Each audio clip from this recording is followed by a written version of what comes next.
probably going to be in the hands of Weekly or Chris Keller, looking at an open three, just 31 seconds to go. They trail right now 111 to 105.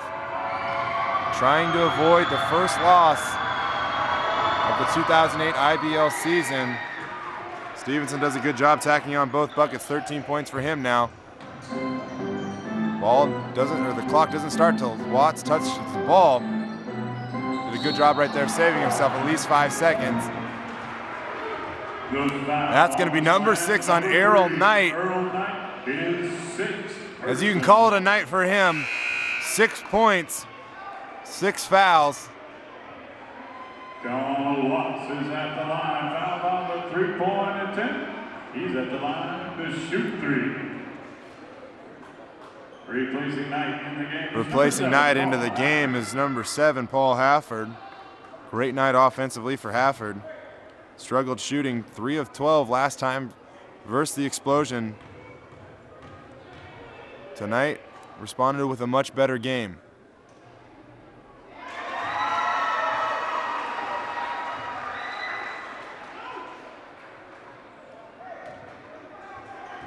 Watts' first free throw attempt right here, gets that one to go. Second attempt,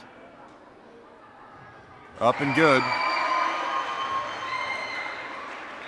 You know, my mistake for failing to point that out. He was actually fouled shooting a 3. A chance to cut the lead to 4 points right here. 9 of 10 on the night is Watts. Make it 10 of 11. Dribbling it up over half court, pushing quickly. Diggs gets it up over half court. He's going to be fouled by Watts, though. I believe that's going to be it's either 4 or 5 on Watts.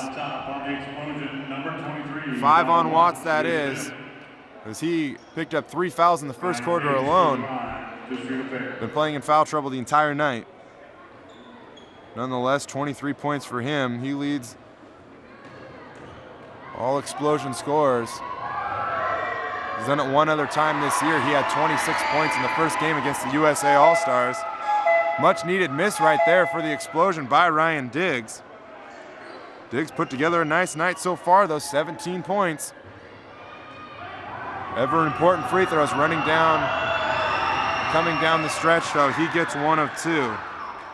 21.7 seconds left. Up over half court now. Donald Watts trying to create his own shots. Creates a little space.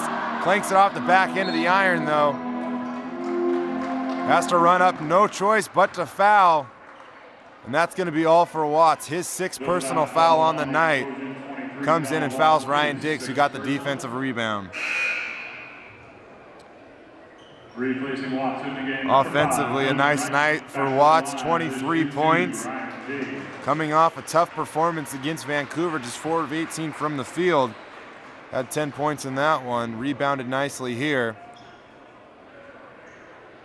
His effort tonight, though, not going to be enough here, as it looks like Bellingham gets set to put the icing on this cake. Coming up after the game, just a moment to remind you, we'll have the Inventive Productions Player of the Game. Stay tuned for that. We'll also try to catch up with coaches and players as well and provide for you a few post-game stats. 10 seconds left. Down by 7. Chris Keller, an off-balance 3, misses badly. 4 seconds left. Chris Weekly runs over to try to foul Lucas Henna. Ball goes out of bounds as Weekly pokes it away, though. Just 2 seconds left. And it looks like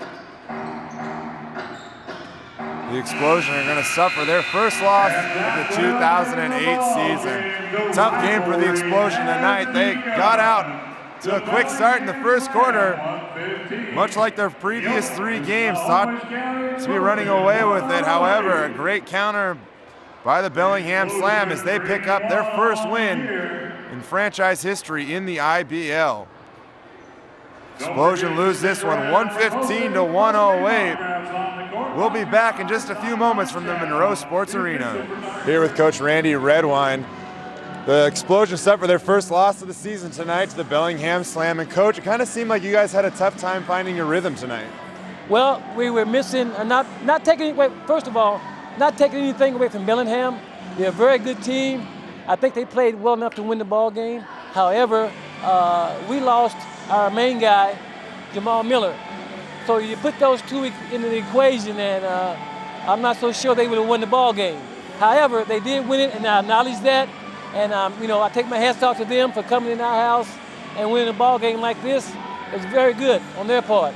But like I said, I'm looking forward to us meeting again and having Jamal for a whole game. And it's just that with Jamal leaving us as early as he did, it kind of took us for a loop. Something that might have happened by him and his ability to penetrate and kick out, maybe create open shots from the perimeter. You guys it seems like you guys might have had a tough time spreading the floor tonight. Well, Jamal creates that kind of situation for the team. When he penetrates, teams have a tendency to collapse in the middle. So without him there doing that, the outside was just like cut off. They did a good job of scouting us. Chris Weekly was pretty much on the wraps tonight. Chris Keller did step up to the challenge, which I'm glad of that. It's the thing where we have to go back to the drawing board and work on a few things. I thought that our defense was suspect at times. We gave too many open shots and too much finger pointing on our part. But again, I want to make it very clear. I don't want to take anything away from the Bellingham team.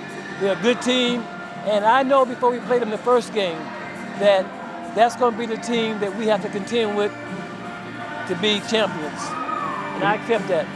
You mentioned Chris Keller as a bright spot. Yeah. Another bright spot, they only shot 39%, but they were still able to get 115 points. How does that happen? Well, you put up a lot of shots, and a lot of them will fall for you. Our biggest thing is that if you notice the game tonight, our bigs didn't get the production that we normally get either. David White, Mike Jones, Jackie Jones. If you look at their point total tonight compared to the point totals from previous games, it's a difference. If the point total's not a difference, the rebounding is a difference. And that's the key to the game. All right, Coach. Moving forward now, next week on Friday, you have another game, and then it's back here on Saturday versus the Jazz at Tacoma. How do you respond from your first loss of the season? Well, I never want to lose any game, but if I had to lose a game, I prefer losing at the beginning of the season as opposed to the end. Now we know what we got to work on and the things we got to do. We can correct that. Had this been the 18th or 19th game, it's kind of late to correct it at that point. So, and again, I never want to lose, but this is an easier loss to take than, say, maybe down the road a little further. One other question I wanted to ask you, too. You were up off your bench, or you're off your stool the entire night practically, and something about the officiating. I know a few calls went your way, but a lot went against your team as well. Was there anything frustrating about that? You also lost your number one scorer. It's frustrating, but when you've been in this business as long as I have, somewhere along the line, the call's not going to go your way. And tonight, it just didn't go my way. Do I agree with the calls? No.